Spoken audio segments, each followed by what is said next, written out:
The reel spins. Dust floats in the beam of the projector.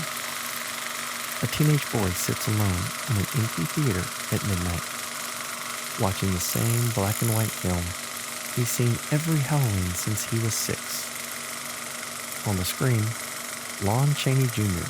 is sweating beneath prosthetics and spirit gum, transforming frame by frame into a wolfman. Rubber snout, hairy hands, tragic eyes. But tonight, something's different. The boy leans forward. On the screen, the wolfman turns his head, and for a split second, his eyes aren't Lon Chaney's. They're the boy's. He watches himself snarl, teeth glinting. The projector light flashes like lightning across his face.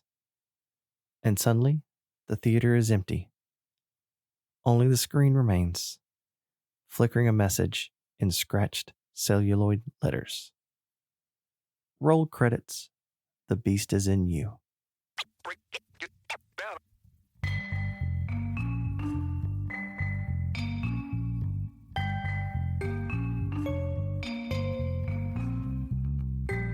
Hey there, members of the Night Crew, and folks who just love horror.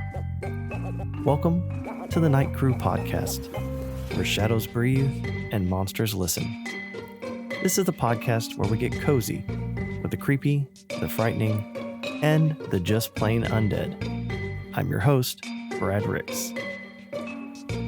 Before we get to today's interview, I want to give you a reminder of some updates of my own. So, as I mentioned last time, The Night Crew 2 Bloodlust, it came out in November. It's available on Amazon and on my website, bradricks.com. If you haven't started reading the Night Crew series yet, what are you waiting for? Currently, already sent back first round of edits for The Night Crew 3, Hunting Ground. In the midst of talking covers right now, which I'm hoping is going to be even better than the Night Crew 2's, if that is even remotely possible. That one slated for a July release, and number 4 is in progress. Also, I just finished up over the Christmas break a new novel, and I took some time off work and just powered through it. It's about a team on a rescue mission in the frozen tundra of Siberia. It's cold, it's brutal, and really I think it's one of the best ones I've written so far. Lastly, if you're a fan of the Night Crew podcast and would like to order a t-shirt, they are available on my website. Hop over, order yourself one. All right. Today, we're talking fur, fangs, and film stock. Because nothing sheds like Hollywood's hairiest icon, the werewolf. From the studio backlots of the 1940s to the CGI chaos of the 2020s, the werewolf has been scaring audiences and confusing makeup departments for nearly a century. Grab your silver popcorn buckets and don't sit too close to the screen.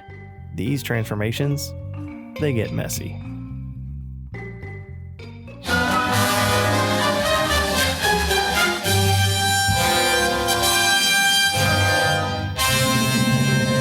Our story begins in 1941 with a little movie called The Wolfman. Universal Pictures had already given us Dracula, Frankenstein, and The Mummy. They were basically printing money in black and white.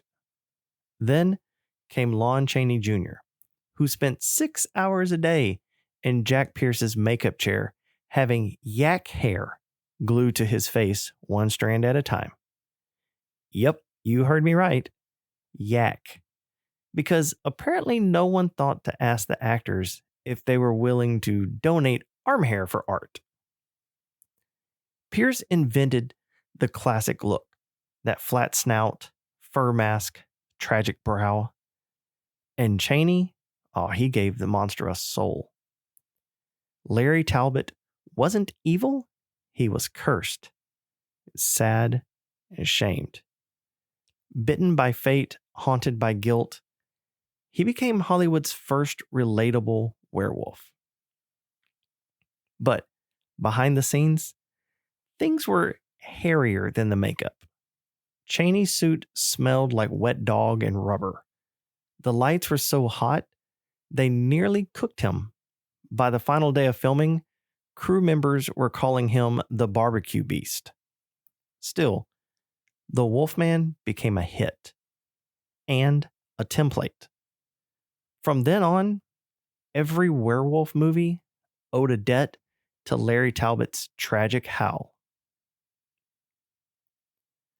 Let's move forward a decade to the 50s, the era of atomic mutants, cheeseburgers, and teenagers with too much crap in their hair. Werewolves didn't escape the B-movie boom.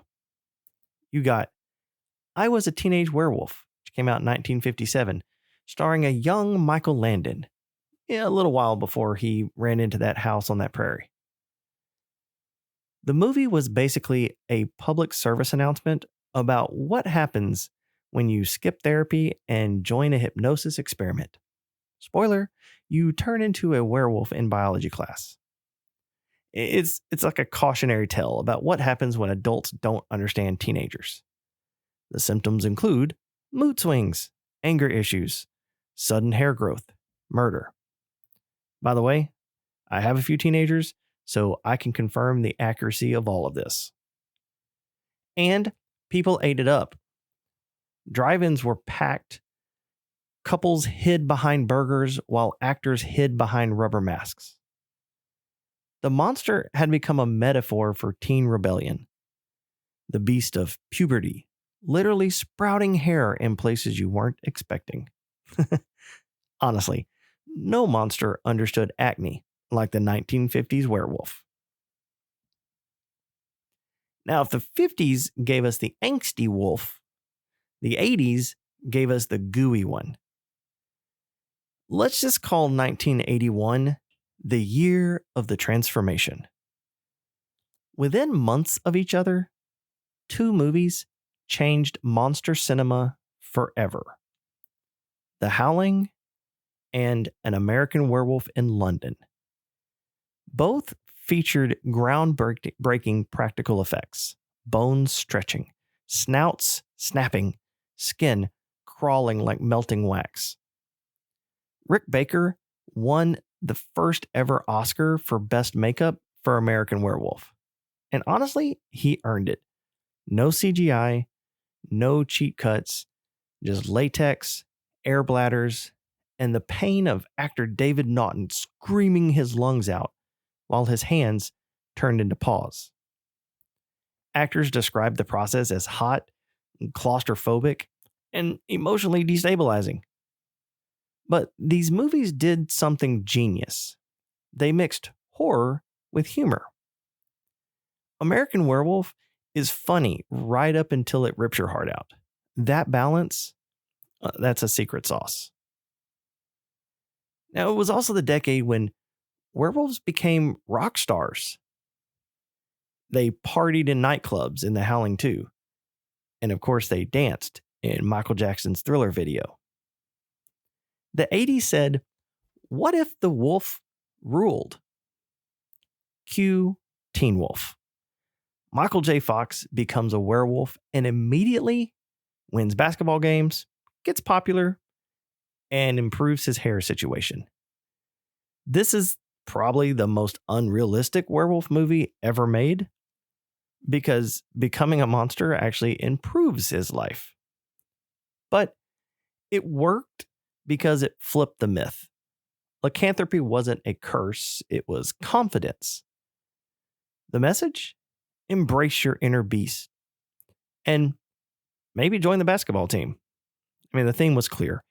Being a monster was no longer a curse, it was a lifestyle brand. Then came the 90s, the grunge era of horror. Werewolves grew brooding and existential. They got introspective. In 1994, you had Wolf with Jack Nicholson. Half romantic drama, half midlife crisis with fangs. Jack Nicholson becomes a wolf and uses it to get promoted, seduce Michelle Pfeiffer, and really just act more like Jack Nicholson. Honestly, the wolf just unlocked his final form. This era treated lycanthropy like a metaphor for aging and power, masculinity, and rage in suits. The monster wasn't in the woods anymore, it was in the boardroom. Then in 2000, Ginger Snaps. It showed that lycanthropy as a metaphor for female puberty, repression, and losing control of your body. It was smart, bloody, and Canadian. It's messy, it's, genuinely disturbing. Periods, hunger, violence, all wrapped in fur and teeth. This is where werewolves got respect again, and horror fans went, oh, this still works. And then Twilight. I know, I felt that collective groan through the microphone. I've got to pick a damn monster that isn't in these movies, for the love. So suddenly, our furious beasts were shirtless gym models with perfect abs and temper issues. Werewolves were, and I'm going to say it twice because, God, these movies. Werewolves were shirtless, CGI, impossibly fit, and emotionally unstable, but hot. And did I mention shirtless? Probably a couple times. Team Jacob versus Team Edward divided the internet like a supernatural civil war. It was basically, what if Romeo and Juliet had a protein sponsorship? But here's the thing. Twilight didn't ruin werewolves. It rebranded them. And you know what? It worked. For a new generation, werewolves weren't about damnation. They were about identity and tribes, pack loyalty, power in the wild. Also, merch. So much merch. Even MTV's Teen Wolf series took that further. It's mixing supernatural soap opera with anxiety and adrenaline. Shows like Teen Wolf and Being Human and the originals, they leaned into pack dynamics. Werewolves became communities, outcasts, groups with rules. Less curse, more culture. And honestly, that makes sense. The wolf was never meant to be alone. Whether you loved or loathed it, the message remained. We keep reinventing the wolf because it's still howling inside our culture. Now let's take a moment to appreciate the real heroes of werewolf cinema. The makeup artists and creature crews who literally glued themselves to the job. Jack Pierce, Rick Baker, Rob Bottin, Greg Nicotero. These people turned latex into legend. They'd sculpt, paint, and bake foam rubber like satanic pastry chefs until it looked alive. And actors? Oh, they suffered for it. Prosthetics weighed 30 pounds. Contact lenses that felt like sandpaper. One actor fainted because his wolf head had no air holes. Method acting at its finest. I can't breathe, but at least I'm authentic. Today, most of that is digital, but fans, yours included, still swear nothing beats real rubber and stage blood, because a true werewolf should be tangible, something that could actually bite you. Now, every era gets the werewolf it deserves. In wartime, we saw fear of the beast within. In the teenage 50s, it was hormones. In the 80s, transformation and excess. In the modern age, identity and belonging. Werewolves survive because they're us, just with a little more hair. They represent the battle between instinct and image. Hollywood is the perfect hunting ground for that. A town built on transformation. Actors shed skins for roles. Studios chase the next big thing under the moon of public opinion. And somewhere between glamour and gore, the werewolf remains the most honest creature in the pack. Because unlike vampires, although they're my favorite, but unlike vampires, he doesn't pretend to be elegant. He's raw. He's chaos. He's cinema at its most animal. All right, because I know you creatures love a list, let's do it. Top 5 on-screen transformations that still hold up. Now, I'm going to put this out there. If you disagree, by all means, hit me up on Facebook and, let's have a conversation about it. Number 5, The Wolfman. I mean, it's slow, it's stop motion, it's history. You got to respect the yak hair. Number 4, Ginger Snaps. Body horror meets girlhood, fangs and feelings. Number 3, I'm going to put The Howling. That scene in the cabin, the jaws, the scream, the latex meltdown, it's like chef's kiss if the chef had claws. Number 2, this may one be a little bit of a surprise, American Werewolf in London. Still the benchmark. If you haven't watched it lately, do it with the lights off and volume up. You'll hear the sound of cinema evolving. Now, surprise number 1, The Company of Wolves. It's a 1984 flick. And it's because really no one expected that fairy tale nightmare to peel its own face off. It's art, it's trauma, it's British. Bonus points, by the way, if you can watch all 5 in one night without checking your hairline in the mirror. So, what's next for our favorite moon mad mammal? I know there's been some rumors of, reboots, possibly a new Universal Wolfman. There's talk of a shared monster universe. Streaming services are just drooling for content with teeth. But maybe the future isn't another CGI snarl. Maybe it's back to the roots. Some practical effects, tragedy, atmosphere. Imagine an A24 style werewolf film. Slow burn, subtle. Just a man losing his mind under fluorescent moonlight. That's the cycle of horror. Every few decades, the beast comes home, shaves off the sparkle, and starts growling again. Hollywood can't resist a good transformation. And, neither can we. And it's not just the movies. Werewolves have clawed into pop culture everywhere. You have video games, The Order, 1886, Skyrim, Bloodborne. TV shows, Buffy, Being Human, the originals. And let's not forget the wonderful Halloween costumes, those, 80% polyester, 100% commitment that you can't breathe in. There's something universal about the howl. It's cathartic. You scream into the dark and the dark screams back.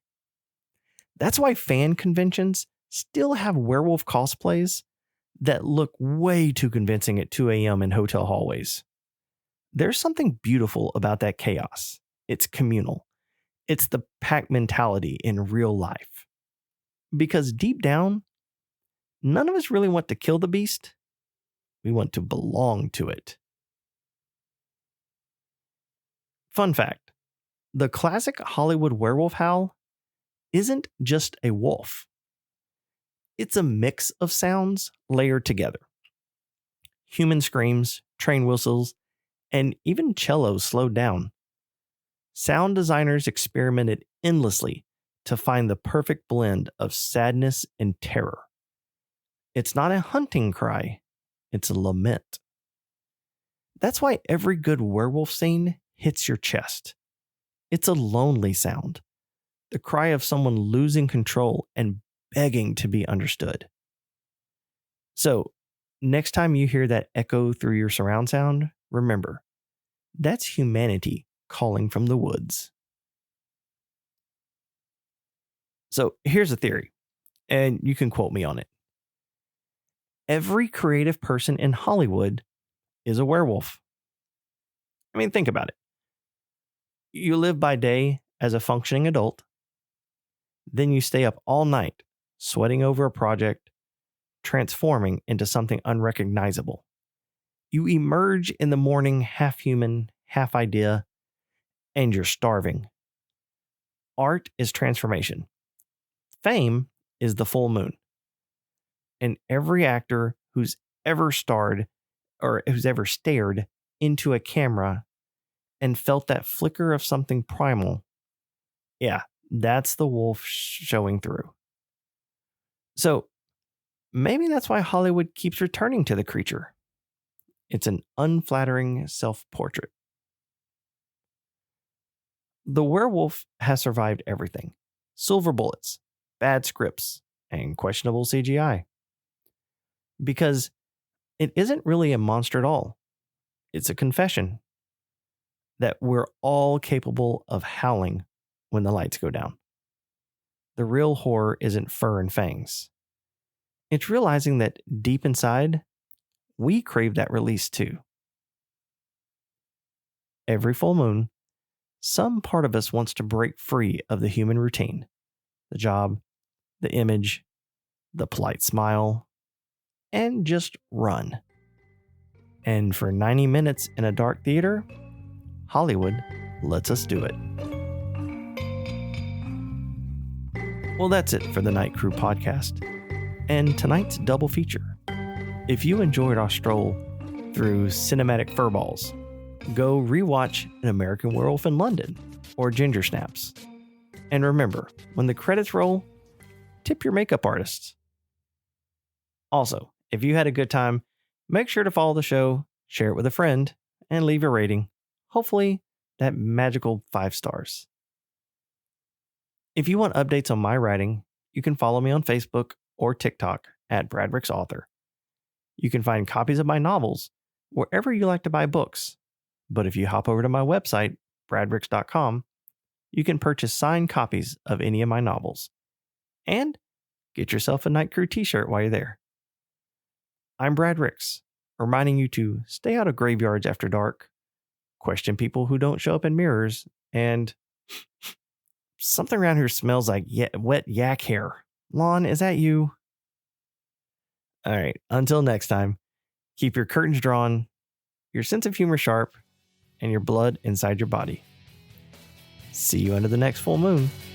Thanks for listening.